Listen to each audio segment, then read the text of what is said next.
Hello ပဲမင်္ဂလာပါရွှေ Technique Channel ကနေကြိုဆိုလိုက်ပါတယ်ဒီနေ့ဗီဒီယိုလေးထဲမှာဘိုးရိတ်နဲ့ Ampere တို့ကိုလိုအပ်သလိုအတိုးလျှော့လုပ်ပေးနိုင်တဲ့ 8 Ampere DC to DC High Power Backbook Converter လေးအကြောင်းကိုပြောပြပေးသွားမှာဖြစ်ပါတယ်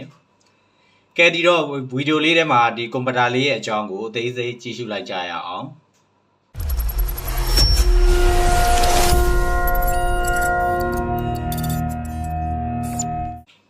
ကဲအခုမြင်တွေ့နေရတဲ့ဒီကွန်ပျူတာလေးอ่ะဆိုလို့ရှိရင် DC ကနေ DC ကိုဒီဘိုးရိတ်နဲ့ Ampere ကိုဒီလိုအပ်တယ်လို့တိုးလို့လည်းရမယ် short လို့လည်းရမယ်အဲ့လိုလုပ်ပေးနိုင်တဲ့ကွန်ပျူတာအမျိုးအစားလေးဖြစ်တယ်ပေါ့နော်အဲ့တော့ဒီဘာကြောင့်ဒီကွန်ပျူတာလေးကိုရွေးချယ်လိုက်ရလဲဆိုတာကိုအရင်ဆုံးပြောပြခြင်းပါတယ်ကျွန်တော်ကိုယ်တိုင်လည်း DIY နဲ့ပတ်သက်တဲ့ဒီ module တွေကိုဒီစမ်းသပ်လေ့လာလေးရှိတယ်ပေါ့နော်အဲ့ဒါကြောင့်ဒီဘိုးရိတ်ကို1 volt ကနေ24 volt နောက်ပြီးတော့ကားရန်ကိုလည်းကိုလိုတလို adjust လုပ်နိုင်တဲ့ power supply တစ်ခုကိုလိုအပ်နေတာပေါ့အဲ့တော့ကျွန်တော်မှာလောဆယ်အနေနဲ့ကဒီ laptop charger လေးရှိတယ်ပေါ့အဲ့ charger လေးอ่ะဆိုလို့ရှိရင်135 watt ရှိတယ်နောက်ဘိုးရိတ်အနေနဲ့ဆိုရင်သူက 19.6 volt 6.9 ampere အထွက်ရှိတဲ့ဒီ charger လေးရှိတယ်ပေါ့နော်အဲ့တော့ကျွန်တော်ကလက်ရှိကျွန်တော်မှာရှိနေတဲ့ဒီ charger လေးကိုအသုံးပြုပြီးတော့ဒီ 19.6 volt ကနေပြီးတော့24 volt အထိမြင်လို့ရမယ်ဒီကွန်ဗာတာတစ်ခုရယ်နောက်ဒီ voltage ကို1.25 အထိနှိမ့်ချလို့ရမယ်ကွန်ဗာတာတစ်ခုကိုကျွန်တော်ကလိုအပ်တယ်ပေါ့နော်အဲ့ဒါကြောင့်ဈေးကွက်မှာပြန်လေ့လာတဲ့အခါမှာကျတော့ဒီကွန်ဗာတာလေးကိုတွေးရှိတယ်ပေါ့အဲ့ဒါကြောင့်ကျွန်တော်အနေနဲ့ဒီကွန်ဗာတာလေးကိုဒီသုံးဖို့အတွက်ရွေးချယ်လိုက်ရခြင်းဖြစ်ပါတယ်အခုဒီကွန်ဗာတာလေးอ่ะဆိုလို့ရှိရင် DC voltage နဲ့ current ကိုဒီအတိုးလျှော့လုပ်လို့ရတဲ့ backbook converter အမျိုးအစားဖြစ်တယ် model number က SZ-08 CV ဖြစ်ပါတယ်အဲ့တော့ဒီ converter လေးကိုတချို့ website တွေမှာဖော်ပြတာတော့ဒီ watt 100လောက်ရှိတယ်လို့ဒီဖော်ပြထားတာတွေ့ရတယ်ပေါ့နောက်သူ့ရဲ့ဒီ input voltage အနေနဲ့ပြောရမယ်ဆိုလို့ရှိရင်ဒီ5 volt ကနေ30 volt အတွင်းမှာသူ့ကိုပေးသွင်းနိုင်မှာဖြစ်တယ်နောက် input current အနေနဲ့ဆိုလို့ရှိရင်သူ့ရဲ့ဒီ specification အရာဆိုလို့ရှိရင်ဒီဇက်တိုက်သုံးမယ်ဆိုရင်6 ampere အထိသွင်းလို့ရမယ်လို့သိရတယ်နောက်တစ်ခါတရံမှသုံးမယ်ဆိုရင်တော့8 ampereနောက်ဒီ cooling system ပါမယ်ဆိုရင်တော့ဒီ10 ampere အထိသုံးလို့ရမယ်လို့သူ့ရဲ့ဒီ data ရှိမှရေးထားတယ်ပေါ့နော်အဲ့တော့ကျွန်တော်တို့အနေနဲ့ကတော့ဒီသူ့ရဲ့ maximum ampere မသုံးမဲနဲ့ဒီ6 ampere လောက်သုံးမယ်ဆိုရင်တော့ဒါ safe ဖြစ်နိုင်တယ်ပေါ့နော်နောက်ဒီဘက်မှာဆိုလို့ရှိရင်ကျွန်တော်တို့ကဒီမှာ output ကိုတွေ့ရမှာဖြစ်တယ်ဒီ output อ่ะဆိုလို့ရှိရင်ဒီ 1.25 volt ကနေပြီးတော့30 volt အတွင်းမှာသူက adjust လုပ်လို့ရတဲ့ output ဖြစ်တယ်ပေါ့နော်အဲ့တော့ဒီမှာဆိုလို့ရှိရင်သူကဒီ trimmer လေးနှစ်ခုပါမယ်ပေါ့နော်ဒီပထမတွေ့ရမယ့် trimmer လေးอ่ะဆိုလို့ရှိရင်ဒါဒီ constant voltage အတွက်ဖြစ်တယ်ပေါ့အဲ့တော့ဒီ trimmer လေးอ่ะဆိုလို့ရှိရင်ကျွန်တော်တို့ဒီနိုင်လက်တံလဲသလိုဒီ clockwise လှည့်မယ်ဆိုလို့ရှိရင်သူကဒီ voltage ကိုမြင့်ပေးတာဖြစ်မယ်အဲ့တော့ကျွန်တော်တို့က short ကျင်လို့ရှိရင်သူကပြောင်းမြန်ပေါ့နော်နိုင်လက်တံလဲတာနဲ့ပြောင်းမြန်လှည့်ပေးမယ်ဆိုရင်ဒီ voltage ကို short ချပေးတာဖြစ်တယ်နောက်ဒီဘက်က trimmer တစ်ခုอ่ะဆိုလို့ရှိရင်ကျွန်တော်တို့လိုချင်တဲ့ current ကိုဒီအတိုး short လုပ်ပေးနိုင်တဲ့ trimmer လေးဖြစ်တယ်ပေါ့နော်အဲ့တော့ဒီဘက်က output current အနေနဲ့ပြောရလို့ရှိရင်ဒီဇက်တိုက်သုံးမယ်ဆိုရင်5 ampere အထိသုံးလို့ရမယ်လို့ဆိုပါတယ်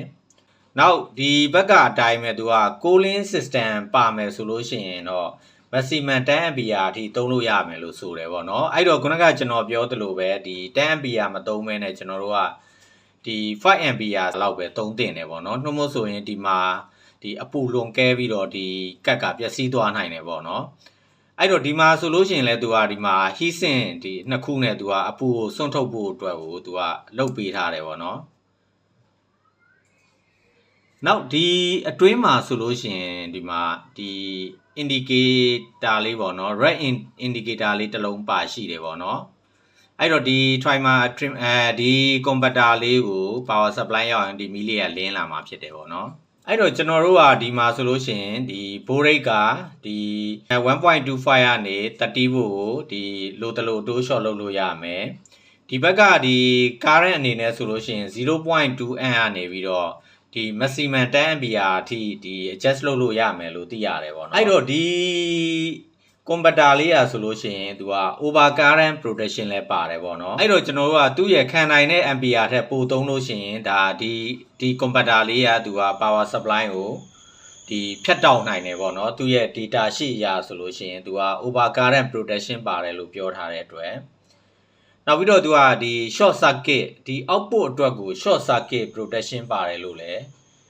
ပြောထားပါတယ်ဒါပေမဲ့သူကဒီ output အတွက်ကိုပဲပြောထားပြီးတော့ဒီ input မှာကြတော့သူကဒီအပေါင်းနဲ့အနှုတ်ကိုဒီဆက်တဲ့အချိန်မှာအမှားမခံဘူးလို့သိရတယ်ပေါ့နော်အဲ့တော့ကျွန်တော်တို့ကဒီလိုဒီ module မျိုးကိုသုံးတယ်ဆိုလို့ရှိရင်ဒီ protection ပါသည်ဖြစ်စေမပါသည်ဖြစ်စေဒီအပေါင်းတွေအနှုတ်တွေကိုတော့ဒါ view site ပြီးတော့တက်ဆင်ဖို့လိုအပ်တယ် short circuit protection ပါတယ်ဆိုပေမဲ့ဒီတချို့ဒီအရေးသွေးနှိမ့်တဲ့ပစ္စည်းတွေကိုသုံးထားတာဖြစ်တဲ့အတွက်သူကအကယ်၍မတော်တဆ short ဖြစ်သွားမယ်ဆိုလို့ရှိရင်ဒီကက်ကပျက်စီးသွားနိုင်တာမျိုးပေါ့နော်အဲ့ဒါကြောင့်ဒီမှာဒီ wire connection ဆက်ပြီးဆိုရင်တေချာဆက်မယ်နောက်ပြီးတော့ကျွန်တော်တို့ power ကိုတန်းအောင်မလုပ်ခင်မှာပြန်ပြီးတော့တစ်ချက်ပြန်စစ်တင်တယ်ပေါ့နော်နောက်သူကဒီ converter ကဒီ over temperature protection လဲပါတယ်လို့သိရတယ်အဲ့တော့သူကဒီ temperature range အနေနဲ့ဆိုရင် -40 degree Celsius ကနေဒီ85 degree Celsius အတွင်းမှာသူက operate လုပ်နိုင်တယ်လို့သူက data sheet အရသိရတယ်အဲ့တော့သူက over temperature protection ပါတယ်ဆိုတော့သူက85 degree Celsius ထက်များလို့ရှိရင်သူကဒီ output voltage ကိုသူကတဖြည်းဖြည်းပေါ့နော်သူ့ပိုင်သူ automatic တဖြည်းဖြည်း short ချပေးမယ်လို့သူရဲ့သိရတယ်ကဲအဲ့တော့ဒီ converter လေးကိုကျွန်တော်တို့ဒီ power supply နဲ့ဆက်သွယ်ပြီးတော့စမ်းကြည့်ကြမယ်အခု booster module လေးကိုကျွန်တော်ဒီ power supply လေးနဲ့ဆက်ထားတယ်ပေါ့နော်အဲ့တော့အခုကျွန်တော်အသုံးပြုတဲ့ power supply ကဒါလေးပေါ့နော်ဒီဟာဆိုရင်ဒါ laptop မှာအသုံးပြုတဲ့ဒီ charger လေးဖြစ်တယ်ပေါ့နော်ဒီမှာ135 watt ဒီ output ကကြတော့သူက 19.6 volt ဒီ current ကြတော့ 6.9 ampere ရှိတဲ့ဒါ laptop charger လေးကိုကျွန်တော်အသုံးပြုပြီးတော့ဒီမှာဆက်သွယ်ထားတယ်ပေါ့နော်နောက်အခုဒီမှာဆိုရင်ဒီ output ကိုကျွန်တော်ဒီမှာ digital meter လေးနဲ့ဆက်ထားတယ်အခုကျွန်တော် power on ကြည့်မယ်ကဲအခုကျွန်တော်ဒီ power supply ကိုတန်းအောင်လုပ်လိုက်ပြီဆိုတာနဲ့ဒီ module လေးမှာဒီမှာဒီအနီရောင်ဒီ indicator light လေးကိုမြင်ရမှာဖြစ်တယ်နောက်သူ့ရဲ့ output ကိုကျွန်တော်ကဒီ digital meter လေးနဲ့ဆက်ထားတယ်ပေါ့နော် output ကလောဆယ် 19.4 volt ရှိတယ်အဲ့တော့ကျွန်တော် input ကိုအရင်ဆုံးတိုင်းပြမယ်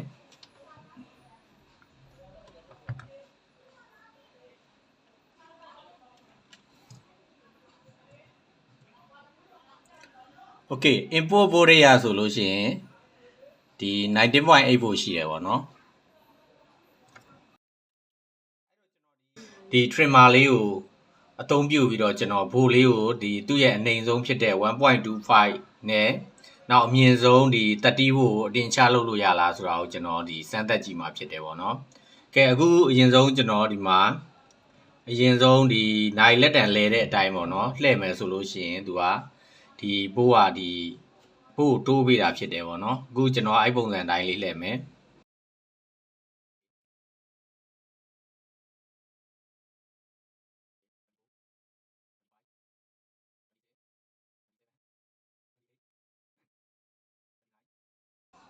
ကဲ30ပေါ့နော်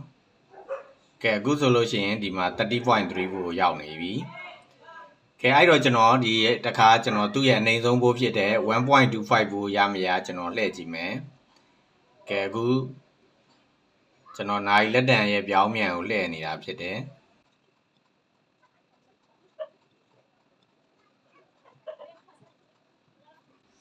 โอเคအခုဆိုပေးသွင်းထားတဲ့ဒီ supply mode တွေကိုပြန်ရောက်သွားပြီအခုတဖြည်းဖြည်းအောက်ကိုဆင်းလာပြီပေါ့နော်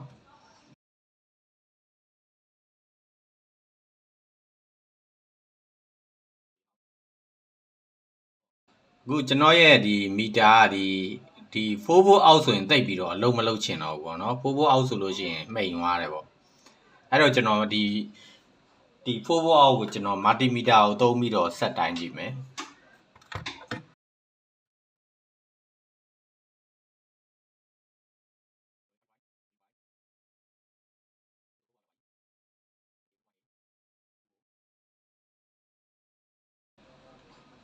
အခုဆို 1.2 အထိရတယ်ပေါ့နော် 1.2 volt အထိရတယ်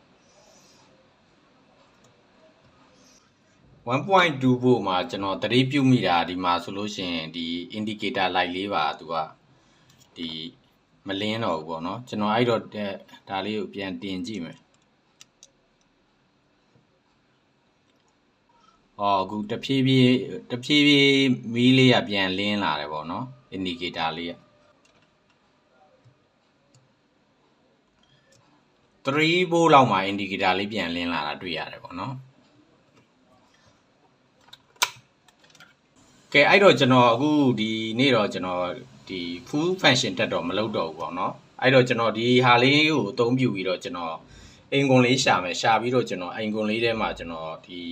ဗို့မီတာအမ်မီတာလေးတွေနဲ့စနစ်တကျတက်မယ်ပေါ့နော်အဲ့ကြရင်တော့ကျွန်တော်ဒီ full function တက်ကိုဒီစမ်းသပ်ပြမယ်အခုအနေထားရဆိုတော့ဒီ output ကဒီလုံမဆွဲဘူးပေါ့နော်လုံမဆွဲတဲ့အတွက်ကြောင့်ဒီကောင်ကဒီ module ကပူလာခြင်းပါခြင်းရှိမှာမဟုတ်သေးဘူးအဲ့တော့ temperature လဲကျွန်တော်တိုင်းမပြသေးဘူးဒီ module လေးကိုအသုံးပြုပြီးတော့ဒီကျွန်တော်ဒီအိမ်ကွန်ထဲမှာစနစ်တကျထည့်မယ်ပေါ့နော်အဲ့အတွက်ကျွန်တော်ပစ္စည်းလေးတွေရင်စုလိုက်အောင်မယ်အဲ့ဒါလေးကိုကျွန်တော်နောက်ဗီဒီယိုလေးမှာကျွန်တော်ဒီပြသပေးမှာဖြစ်တယ်ပေါ့နော်ကဲဒီတော့ဗီဒီယိုလေးကဒီလောက်ပဲဖြစ်ပါတယ်ဗီဒီယိုလေးကိုအဆုံးထိကြည့်ရှုတဲ့အတွက်လည်းအားလုံးကျေးဇူးတင်ရှိပါတယ်